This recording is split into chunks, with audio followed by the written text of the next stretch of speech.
말씀 붙잡고 서셨습니까? 말씀을 계속 전하면요, 사실은 앞에 서시는 목사님들이 더 부담입니다. 말씀을 전하지만 참 그 말씀대로 살아가기가 더 이렇게 거룩한 부담감으로 올 때가 있습니다. 그럼에도 불구하고 오늘 말씀 앞에 다시 섰습니다. 회복되시고 육신뿐만 아니라 우리 영혼이 특별히 회복될 수 있는 귀한 시간이 될 수 있기를 원합니다. 개인적인 얘기인데요, 이렇게 매일 아침마다 우리 아이들이 6살, 4살 아이들이 아침에 이렇게 인사를 해줍니다. 인사를 그냥 하는 게 아니고요. 저희 집이 2층인데 2층 아파트 베란다에 그 베란다 손을 그 쇠를 꽉 잡고 제가 이제 걸어가는 그 길을 보면서 이야기해 주는 게 있습니다. 뭐냐면 아빠 설교 잘하고 와, 예배 잘 드리고 와, 이렇게 매일마다 이렇게 해줍니다. 저 얼마나 힘이 나는 줄 아십니까? 그래서 아파트 지나가는 그 출근길에 사람들이 저 사람 뭐 목사인가 봐 이렇게 보기도 하고, 뭐 경비 아저씨는 다 알지만 그렇게 힘을 얻고 돌아옵니다. 그런데 어느 날 인사에 조금 이렇게 변형이 돼서 한 가지가 더 붙는 걸 제가 보고 깜짝 놀랐어요. 뭐라 하냐면 똑같이 이제 인사하고 잘 있어. 그러면 또 베란다 쭉 달려갑니다. 저는 또 밖으로 나가죠. 나가서 하는 얘기가 아빠 설교 잘하고 와. 매일 설교한 줄 알아요. 예배 잘 드리고 와. 그래요. 그리고 뒤에 나와요. 술도 척척 잘 마시고 오세요. 그래요. 깜짝 놀랐어요. 어디서 배웠는지 예배 잘 드리고 와, 설교 잘하고 와. 그 뒤에 어디서 가면 또 술도 척척 잘 마시고 오세요. 6살, 4살이 그 얘기를 해요. 그래서 제가 술이 뭔 줄 알고 척척 마시는 게 뭔 줄 알고 아마 뭐 누구한테 들었거나 뭐 영상을 통해 봤거나 그랬을 것 같아요. 그죠? 애들은 스펀지 같잖아요. 뭐든지 얘기하면 그냥 바로 받아들이는 게 애들 같아요. 그러니까 이게 어떤 용례, 어떤 때에 쓰는지 전혀 모르고 그냥 듣고 얘기하는 거예요. 그래서 제가 깜짝 놀랐어요. 뭐 그럴 수도 있죠, 그죠? 삶을 그 얘기를 딱 들으면서 우리가 이 땅을 살아가면서 이게 독인지 약인지 모르고 살 때가 너무나 많다. 그러니까 우리가 어린 아이와 같은 마음은 좋은데 신앙 자체가 너무 어려서 이게 독인지 약인지 분별 없이 살아갈 때가 너무나 많이 있다는 그런 생각을 했어요. 이스라엘 역사를 보면은 이방과 손잡는 그런 때가 굉장히 많이 있습니다. 이게 이방의 나라와 손을 잡는 것이 약인지 독인지 모르고, 그래서 아수르와도 손을 잡고 애굽과도 손을 잡고 그리고 아람 군대와도 손을 잡고, 그런데 결국에는 다 망하게 됩니다. 그러니까 손을 잡는 것이 하나님 외에 다른 것과 손 잡는 것이 약이 되는지 독이 되는지 전혀 모르고 그냥 그렇게 살아갈 때가 많이 있다는 것입니다. 저는 오늘 우리 수요 예배가 매주마다 동일하게 드려지지만 시대를 보는, 또 우리 삶을 보는 그런 해안이 열릴 수 있는 그런 귀한 시간이 될 수 있기를 원합니다. 우리가 오늘 복음을 가진 자, 복음을 소유한 자 이렇게 말할 수 있는데요. 한번 따라해 볼까요? 복음을 가진 자. 우리가 복음을 가졌습니까? 오늘 전 목사님 앞에서 계속 찬양도 말씀도 그렇게 해주셨는데, 복음을 가졌다는 것. 저도 어떤 목사님한테 들은 얘기인데요. 그 벤디에르라는 사람이 쓴 요새의 함락이라는 책을 보면은 세계 2차 세계대전에 그 체코슬로바키아 그 비행기 조종사인 벤디에르가 독일 카셀이라는 지역을 막 폭격을 합니다. 폭격을 하는데 비행기가 쫙 날아가면은 밑에서 비행기를 격추하려는 그런 대공포탄을 막 쏩니다. 그런데 그 벤디에르가 그 카셀 지역을 막 격파를 하고 순회하고 도는데 총알이 맞은 거예요. 총알이 맞은 게 딱 느껴진 거예요. 나 죽는다 곧 있으면. 왜냐하면 그것도 연료통에 탄환이 박히면은 폭발하고 바로 이렇게 격추되어지는 것이 일상적인 상식인데, 그럼에도 불구하고 죽지 않고 터지지 않고 돌아오게 된 거예요. 그래서 부대에 와서 병기창에 가서 요걸 세밀하게 한번 보니까 분명히 탄환은 박혔는데 중요한 건 그 안에 화약이 없다는 거예요.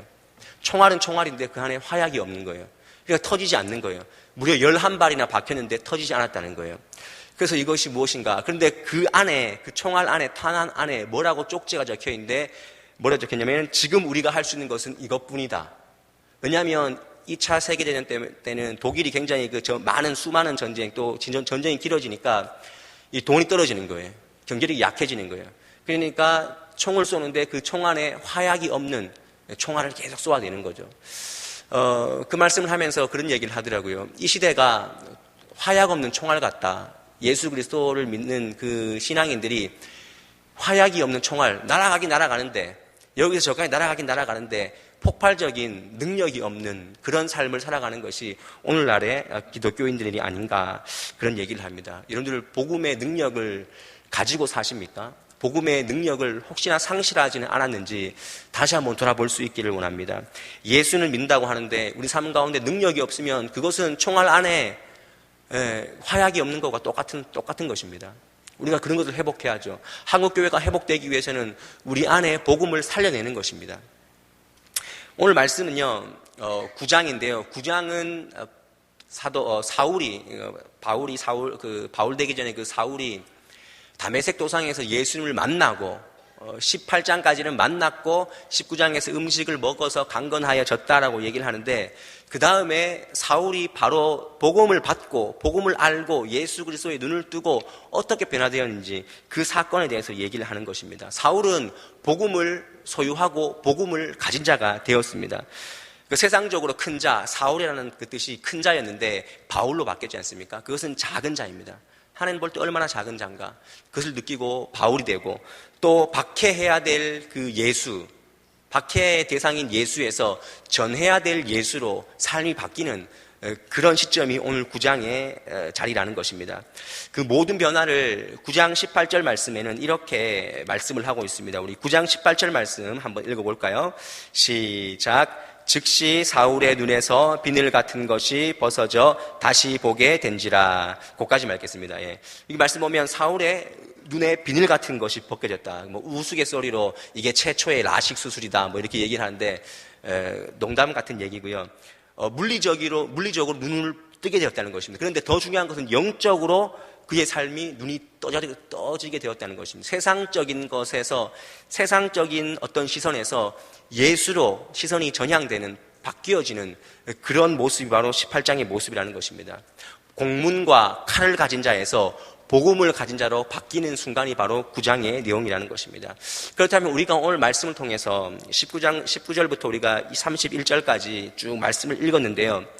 오늘 우리가 주목해야 되는 것은 사울이 어디서 어떻게 예수를 만났는가, 복음을 소유하게 되었는가, 거기에 집중하는 것이 아니라 사울이 복음을 소유하고 어떤 삶을 살았는가, 거기에 우리가 집중할 수 있어야 한다는 것입니다. 우리는 복음을 가진 자가 어떤 삶을 살아내는가, 오늘 그 모습을 볼 텐데요. 저는 오늘 이 복음을 가진 자의 특징들이 여러분들의 삶에서 구현해낼 수 있는 그런 모습들이 될 수 있기를 원합니다. 우리는 지금 어떻게 복음을 받느냐, 어디서 받았느냐, 그것이 중요한 것이 아니라 어떻게 하면 내 안에 있는, 내가 소유하고 있는 이 복음을 삶에서 어떻게 이렇게 능력이 되어서 살려내고 있는가, 거기에 집중해야 한다는 것입니다. 그래서 오늘 복음을 가진 자의 특징이 무엇인가 우리가 간단하게 한번 보고요, 삶으로 실천할 수 있기를 원합니다. 네, 처음부터 좀 이렇게 부담되는 내용인데요.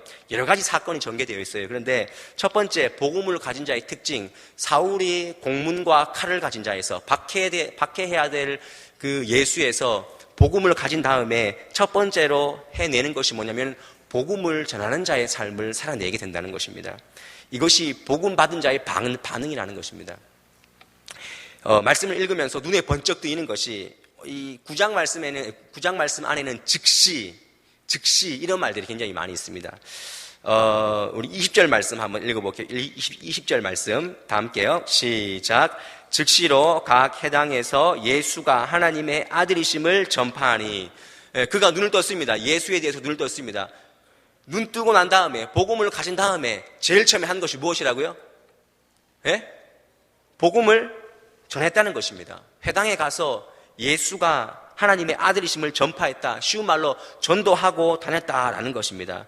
오늘 지금 사울은 다메섹에서 예수를 만난 다음에 즉시로 한 것이 뭐냐면 전도하는 일을 살아냈다는 것입니다. 복음을 전하는 자의 삶을 살고 있다는 것입니다. 그런데 그가 최초로 전하는 데가 어디라고요? 회당이라는 데입니다. 회당은 당시 어떤 데냐면, 회당은 예수 믿는 그 그리스도인들, 그 유대인 그리스도인들을 잡아내고 공문을 걷고, 그러니까 예수 믿는 사람들을 박해하는 그 집회 장소, 그 모의하는 장소였습니다. 그래서 읽지는 않았지만 9장 2절 말씀 보면요, 이런 말씀이 있습니다. 9장 2절 말씀에 다메섹 여러 회당에 가져갈 공문을 청하니, 이렇게 되어 있습니다.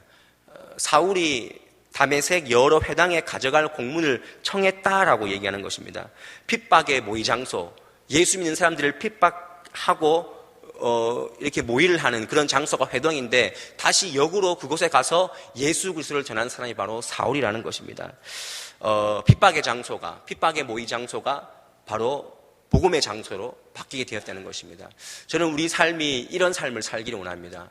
우리가 가는 자리마다 예수 그리스도가 증거되고 전파되는, 전도하는 그런 삶을 살 수 있기를 원합니다. 사울은 세례받고 회심하자마자 장소와 사람과 환경과 상황을 다 불문하고 제일 처음에 한 것이 뭐라고요? 전도하러 다녔다는 것입니다. 엄밀히 말하면 전도는요, 훈련받고 가는 것이 아닙니다. 어떤 기간을 정해놓고 하는 것이 아닙니다. 은사 있는 사람만 전도하는 것이 아니라는 것입니다. 우리 속에 복음이 있으면 즉시로 누구나 언제든지 어떤 장소를 불문하고 그 모든 장소가, 그 삶의 자리가 복음을 전하는 그런 장소가 될 수 있어야 한다는 것입니다. 믿습니까? 새 가족이 전도 잘할까요? 우리 기존의 신자들이 전도를 잘할까요? 이렇게 얘기하면 참 대답하기가 어려워요. 새 가족이 겁이 없을까요? 기존의 성도님이 겁이 없을까요? 새 가족이 겁이 없어요. 왜냐하면 지금 뜨끈뜨끈하거든요. 그래서 새 가족을 모시고 오는 경우가 굉장히 많이 있어요. 지금 복음이 너무 좋거든요. 너무 기쁘고 너무 행복해서 내 안에 이 복음을 전해야 된다는 그런 사명감에 불타서 어디 가든지 막 전하는, 우리 교회도 지금 그런 모습이 분명히 있습니다. 전도 세미나를 우리 교회에서 많이 하는데, 전도 세미나를 하는 그 강사님들 특징이 있어요. 제가 전도 세미나를 이때까지 이 교회에 있으면서 한 40번 이상은 다니기도 하고 여기 초청하기도 했는데, 그분들의 특징이 뭐냐면 즉시로 복음 전합니다. 어디 가든 복음 전합니다. 예를 들어서 한 번은 강사님이 우리 교회에 왔는데 일찍 온 거예요. 그래서 이발을 안 하고 왔대요. 그래서 저한테 가까이 이발할 수 있는 데를 찾아달라 그런 거예요. 그래서 제가 가까이 이발할 수 있는 데를 찾아드렸거든요. 드리니까 그분이 나오면서 한 얘기가, 오늘 저기 이발하면서 전도했어요. 이렇게 말씀하시는 거예요. 오든 안 오든 그분이 하시는 것은 전하는 것밖에 없다는 거예요. 요한복음 4장 말씀에도 보면은 사마리아 여인이 그 사람이 없는 그 뜨거운 낮에만 물동이를 이고 다녔는데 예수님을 만나고 난 다음에 뭐라 그럽니까? 와보라, 하나님의 아들이다, 와보라. 그렇게 즉시 전하지 않습니까? 우리 가운데 이러한 모습들, 우리가 정말 복음을 소유하고 복음을 가진 자라면 우리가 정말 삶의 순간순간 자리마다 즉시로 그때마다 복음을 전할 수 있는 그런 모습들이 있어야 한다는 것입니다. 예레미야 말씀 보면 예레미야의 그 심정을 느낄 수 있는 말씀이 예레미야 20장 9절 말씀인데, 제가 한번 읽어드릴게요. 뭐라고 적혔냐면, 내가 다시는 여호와를 선포하지 아니하며 그의 이름으로 말하지 아니하리라 하면 나의 마음이 불붙는 것 같아서 골수에 사무치니 답답하여 견딜 수가 없다 그랬습니다. 이거 하나님에 대해서 내가 전하지 않으면은 내가 답답해서 골수에 사무쳐서 죽을 것 같아. 그런 모습으로 지금 서 있다는 것입니다. 우리 마음 안에 이런 답답한 심정이 있습니까? 복음을 가졌다면 이런 답답한 마음, 어떻게 하면 저 사람을 전할까, 저 사람에게 전도할까, 그 마음이 있어야 되죠. 오히려 혹시 교회에서야 전도하라 그럴까 봐 무섭다, 이런 모습이 있지는 않습니까? 다시 한번 회복할 수 있어야 한다는 것입니다. 그런데 문제는 뭐냐면 우리 안에 복음 가진 자로서의 동기부여가 약하다는 것입니다. 계속해서 전도는 해야 되는데 동기부여가 없는 거예요. 왜냐하면 지금 사울은 다메섹에서 예수를 만났거든요. 그런데 우리가 매일매일 삶이 어떻게 다메섹의 사건을 경험할 수 있습니까? 그런데 경험할 수 있죠. 제가 주일날 뭐라 그랬죠? 말씀을 통해서, 우리가 말씀을 통해서 매일매일 삶 가운데 하나님을 경험하면은 그 말씀 때문에 우리가 전할 수밖에 없다는 것입니다. 결국 말씀에 대한 간증이 많은 사람이 전도할 수 있는 사람이라는 것입니다. 말씀을 깊이 보는 사람들, 말씀을 매일 한 장 이상씩 보는 사람들, 그 사람들이 정말 그 마음에 불같은 마음을 가지고 전할 수 있다는 것입니다.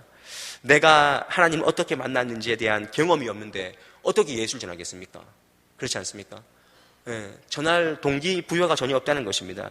오늘 하루를 우리가 사셨는데요, 우리 삶의 현장에서 얼마나 예수 그리스도를 드러내고 사셨습니까?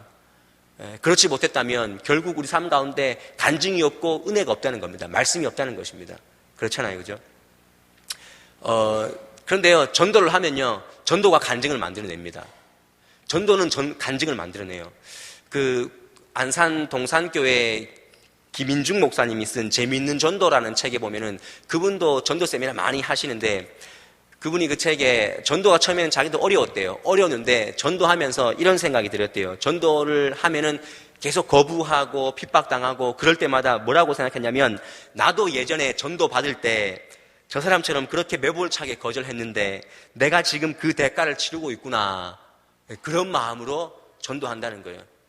부딪혀보니까 예수님 마음 알거든요. 아니까 그게 또 간증이 되고 삶의 체득이 되어서 또 전도할 수 있는, 그러니까 전도는 간증을 계속 만드는 거예요. 그러니까 여러분들이 전도를 하면 할수록 간증은 늘어나고 간증은 많아지고 계속 전도가 전도의 꼬리를 계속 무는 거예요. 그래서 우리 삶 가운데 하나님의 은혜를 날마다 경험할 수 있는 그런 동기부여, 말씀이든지 안 그럼 내 삶에서 오늘 주시는 하나님의 은혜가 무엇인지 계속해서 우리가 민감하게 살아갈 수 있어야 한다는 것입니다. 그래서 사도 바울은 전할 때 9장 20절 말씀 보면 예수가 하나님의 아들이시다 이렇게 선포합니다. 또 9장 22절 말씀에 예수가 그리스도시다 고백을 하지 않습니까? 그 고백이 어떻게 나왔겠습니까? 다메섹 경험이 있기 때문에 자기 안에는 확실한 복음이 있기 때문에 이러한 고백이 있다는 것입니다. 저는 여러분들 삶 가운데 하나님 일상에서 주님을 만났던 그런 주옥 같은 간증들, 그런 은혜들 때문에 날마다 복음의 삶을, 복음을 전하는 삶을 구현해내는 그런 삶의 자리들이 될 수 있기를 원합니다. 오늘 우리 늘푸른대학 교사 모임을 했어요. 교사 모임을 해서 교사들이 이제 어떻게 하면 또 다음 학기를 준비하고 또 서로 이렇게 좀 좋은 모습으로 나가보자. 그래서 담임선생님들이 이렇게 모여서 얘기를 좀 했는데 그 얘기를 하면서 한 분이 그렇게 간증을 하더라고요. 저는 평소에 돈에 대해서, 물질에 대해서 많이 생각하고 집중했던 사람인데 할머니들의 푸념을 통해서 은혜를 받았다는 거예요. 뭐라 그러냐면 할머니들이 이렇게 놀러를 가거나 다닐 때마다 젊은 사람들 치마 입고 빨리빨리 걸어다니는 아가씨들을 보면서 이렇게 얘기를 한대요. 푸념한 거죠. 아이고 나도 옛날에는 저렇게 치마 입고 빨리빨리 걸을 수 있었는데 푸념했대요. 푸념을 했는데 그분에게는 그 푸념이 하나님 음성 들린 거예요. 맞다. 인생이 이렇게 안개 같고 빨리 지나가는데 내가 뭐 하려고 이렇게 물질에 아등바등 살아가며 이렇게 힘들게 살아갈까? 그러면서 그 한날에 그런 푸념이 자기한테는 은혜가 되어서 또 하나님의 음성을 듣고 경험하고 그렇게 살았다는 것입니다. 우리가 평소에 일상에도 우리 일상에서 하나님을 깊이 만나는, 하나님을 경험하는 그런 은혜가 있을 때 우리는 전도하는 삶을 살아낼 줄 믿습니다. 말씀이든지 하나님 주신 은혜든지 우리가 민감하게 반응해서 늘 즉시로 그때마다 전도의 삶을 살아가는 저와 여러분의 삶이 될 수 있기를 바랍니다. 복음 가진 자의 두 번째 특징이 뭐냐면요, 육적인 삶이 아니라 영적인 삶에 집중한다는 거예요. 오늘 참 사울이 불쌍하다는 그런 어떤 마음이 들 정도로 23절 말씀 한번 볼까요? 23절 말씀. 그 사울이 복음을 가진 후에 신변이 어떻게 변화되는지 한번 보십시오. 23절 다 같이 시작. 유대인들이 사울 죽이기를 공모하더니, 또 보세요. 24절 말씀 시작. 그 계교가 사울에게 알려지니라. 그들이 그를 죽이려고 밤낮으로 성문까지 지키거늘. 또 마지막으로 29절 말씀 시작. 또 주 예수의 이름으로 담대히 말하고 헬라파 유대인들과 함께 말하며 변론하니 그 사람들이 죽이려고 힘쓰거늘. 제가 방금 함께 세 구절 읽었어요. 세 구절 공통적으로 나오는 단어가 뭡니까? 죽인다는 거예요. 죽인다는 거. 사울은 복음 받고 난 다음에 어떤 상황이 되었냐면은 위태위태한 상황이 되었다는 거예요. 차라리 복음이 없었으면은 더 안전하게 살 수 있는 사람이 복음 받고 난 다음에 상황이 더 위태위태해졌다는 것입니다.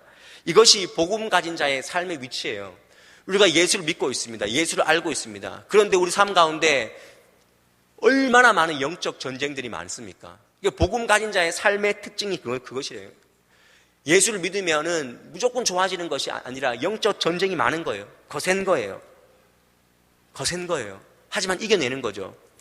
그 불신자들이 저희도 이제 늘푸른 대학 하면서 어르신들한테 이렇게 교회 얘기를 하고 복음을 제시하면 어르신들이 한결같이 하는 얘기가 뭐냐면은 이런 오해를 하고 있어요. 내가 교회도 다녀봤고 절에도 다녀봤고 다 다녀봤는데 별일 안 생기디더 그래요. 여기서 말하는 별일이 뭡니까? 별일. 자기가 원하는 거, 자기 요구사항, 절이나 교회나 똑같이 안 이루어지는 건 똑같다는 거예요.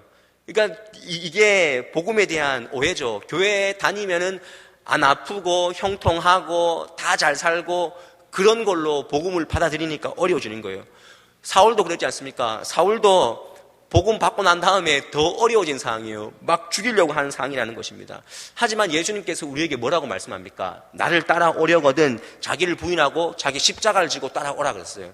근데 그 말씀 앞에 보면은 베드로가 책망받는 장면이 나오거든요. 베드로가 뭐라고 책망받냐면 네가 하나님의 일을 생각하지 않고 사람의 일을 생각한다. 그렇게 책망을 받지 않습니까? 이처럼 예수를 믿는다는 것은 우리의 믿음의 전환, 사고의 전환, 삶의 전환을 이루는 것입니다. 세상적인 것에서 영적인 것으로 바뀌는 것이죠. 삶은 영적으로 굉장히 이렇게 영적 전쟁은 많지만 우리가 그 복음 때문에 그 모든 삶을 뛰어넘는 그런 삶을 살아가는 것입니다. 사실 예수님도 나를 믿으면은 세상의 사람들로 하여금 미움받고 부모와 자식과 전토를 내놓아야 하는 상황이 생긴다. 또 손해를 감수하고 십자가를 지는 삶을 살아야 된다라고 분명히 얘기합니다. 그리고 그래서 에베소서 6장 말씀에 보면은 악한 영들을 상대하는 것이 우리의 싸움이다라고 분명히 말씀하고 있습니다.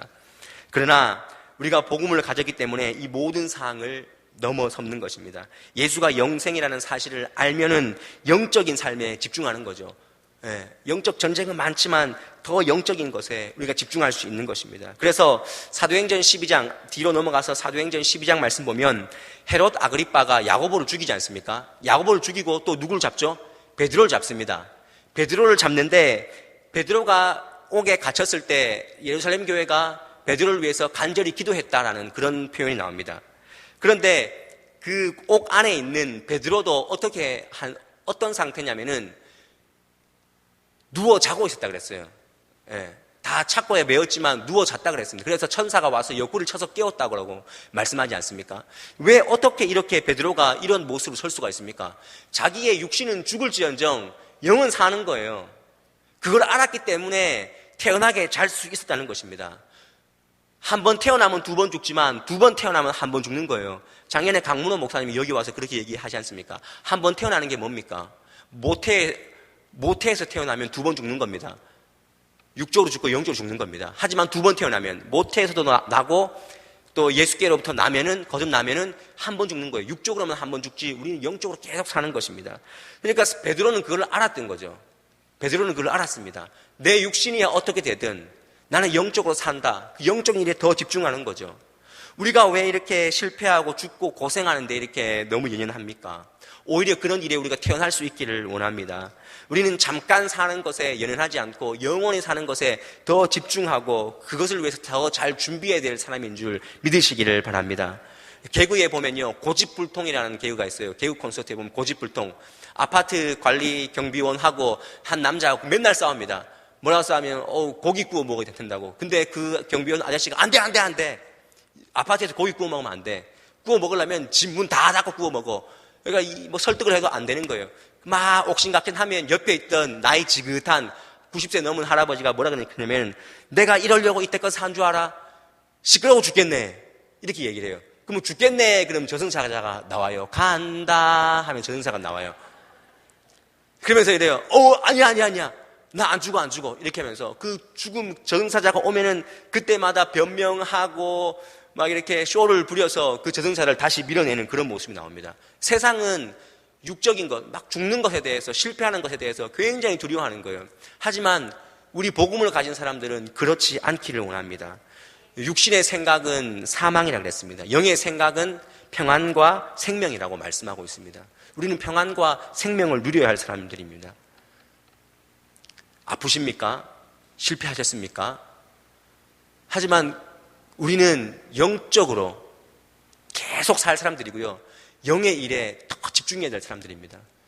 우리 김연아 집사님, 우리 매주마다 또 시간대마다 중보기도 때마다 기도하는데 김연아 집사님 암이 다시 재발해서 항암 치료받고 지금 어려운 가운데 있습니다. 그런데 저희가 정말 두려운 마음으로 병원에 갔을 때 그는 오히려 웃고 있었습니다. 오히려 신방한 저희가 더 미안할 정도로 하나님이 알아서 하시겠지요. 내 생명은 하나님 손에 달려 있습니다. 이제까지 살려주신 것도 하나님의 은혜라면 앞으로 살게 되면 그것도 하나님의 은혜고 죽어서 천국 가면 더 좋은 데 가니까 하나님의 은혜지요.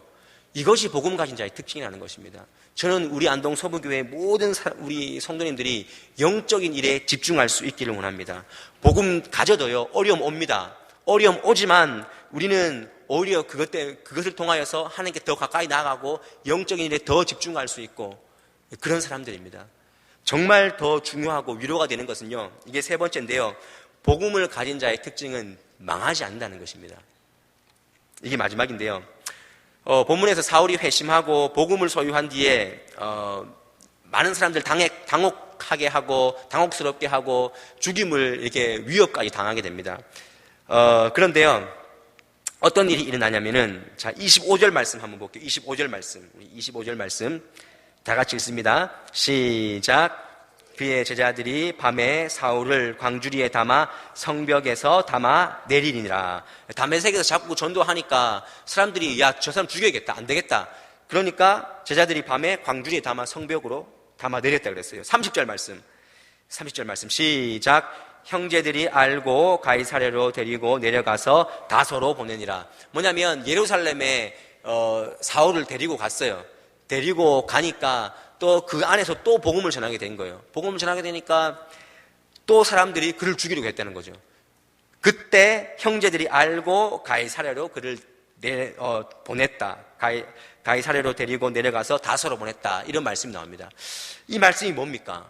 사울이 죽었습니까? 살았습니까? 그렇게 죽인다 3번 나왔는데 살았습니까? 죽었습니까? 살았습니다. 하나님께서 그때마다 피할 길을 주시는 것입니다. 이게 뭐냐면 사명자는 복음을 가진 자, 그리고 사명자는 절대로 망하지 않는다는 것입니다. 죽지 않는다는 것입니다. 왜냐하면 하나님께서는 아나니아를 통하여서 사울에게 사명을 주시는데 9장 15절 말씀에 그 사명이 뭐냐고 적혔냐면요, 9장 15절 말씀 제가 읽어드리겠습니다. 주께서 이르시되 가라, 이 사람은 내 이름을 이방인과 임금들과 이스라엘 자손들에게 전하기 위하여 택한 나의 뭐라고요?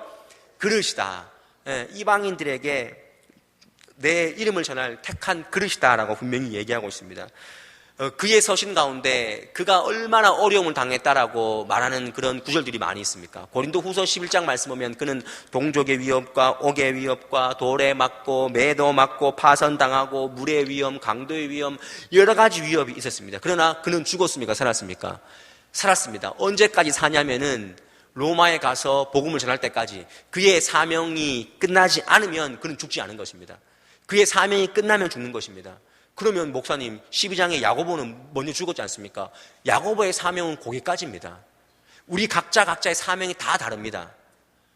하지만 하나님께서 그 사명을 완성할 때까지는 우리를 망하지 않게 한다는 것입니다. 우리가 이런 마음이 있어야 됩니다. 하나님은 절대로 우리 가정을 망하지 않게 하신다. 기도하는 우리 자녀, 내가 붙잡고 기도하고 있는 자녀는 절대 망하지 않는다. 이런 마음이 있어야 한다는 것입니다.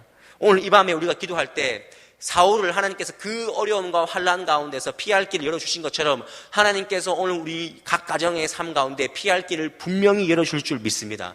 기가 막힐 웅덩이가 있지만 하나님께서는 피하게 하실 줄 믿습니다. 사망의 음침한 골짜기를 다닌다 할지라도 주께서 우리를 안위하시는 줄 믿으시기를 바랍니다. 그것이 우리 복음 가진 자의 삶입니다. 삶의 특징이라는 것입니다. 낙심하지 않기를 원합니다. 우리는 복음을 가졌습니다. 사나 죽으나 다 주님께 달려있는 것입니다. 우리가 할 것은 복음적 사명입니다. 세상적 사명이 아니라 복음적 사명을 위해서 달려 나아가는 것입니다. 이런 삶을 완성할 수 있기를 원합니다. 우리 마지막으로 31절 말씀만 읽고 마치도록 하겠습니다. 31절 말씀 다 함께 시작. 그리하여 온 유대와 갈릴리아 사마리아 교회가 평안하여 든든히 서가고 주를 경외함과 성령의 위로로 진행하여 수가 더 많아지니라. 여기에 성령의 위로가 있다 그랬습니다. 그러니까 초대교회의 성장과 초대교회의 폭발적인 어떤 부흥은요, 전도 때문에 100% 전도 때문이다. 아닙니다. 명확하게 말하고 있습니다. 성령의 위로가 있다는 것입니다. 배후에 성령의 위로가 있는 것입니다. 복음을 소유한 자는 배후에서 성령께서 우리 삶을 경영해 주시는 것입니다. 그래서 우리 가정을 내가 경영하는 것이 아니고 하나님께서 경영하는 것이고, 우리 자녀를 하나님께서 경영하는 것이고, 우리 교회를 하나님께서 성령이 경영하시는 것입니다. 그런 믿음이 우리 삶 가운데 있을 때 우리는 복음 가진 자의 삶을 살아낼 수 있는 것입니다. 저는 오늘 다시 한번 복음을 어떻게, 어디서가 아니라 이제는 복음을 우리가 어떠한 모습으로 살아내야 되는가, 복음 가진 자의 특징이 무엇인가 다시 한번 되새겨서 전하는 삶을 사십시오. 어디 가든지 그 삶의 자리가 다 전하는 자리가 되어야 됩니다. 그리고 사나 죽으나 우리는 영적인 일에만 우리는 집중하면 되는 것입니다. 그리고 마지막으로 우리 사명자는 망하지 않는다는 것, 복음 가진 자는 절대로 망하지 않는다는 것. 여러분들 망하지 않습니다. 하나님께서 망했다라고 하기 전까지는 절대 망하지 않습니다. 그런 믿음이 있기를 원합니다. 우리 다 함께 이 시간 기도하기를 원합니다. 눈을 감고 말씀을 한번 생각하면서 기도할 수 있기를 원합니다. 기도하실 때요, 나는 복음을 가진 자인가 한번 돌아보시기 바랍니다. 나는 복음을 정말, 하나님 내 껍데기만, 정말 복음의 능력은 없고 껍데기만 복음 가졌다라고 말하고 다니지는 않습니까? 한번 돌아보시고요, 복음을 가졌다고 하면서 실상은 복음을 잊어버리고 복음의 능력을 발휘하지 못하고 살고 있지 않은지 잘 돌아보시고, 오늘 말씀처럼 복음을 전하는 자로 서고 이 땅이 아니라 영의 일에 더 집중하면서 현실을 초월할 수 있는 우리의 삶이 되게 하여 주시옵소서. 기도하십시오. 또 마지막으로 복음을 가진 자는 절대로 망하지 않는다는 그 사실 앞에, 하나님 내 주어진 사명이 무엇입니까? 내 가정에, 내 직장에, 우리 교회를 통하여서 하나님 내 사명이 무엇입니까? 다시 한번 깨닫게 해달라고 우리 말씀 생각하면서 기도하도록 하겠습니다. 사랑해 주님 감사합니다. 하나님께서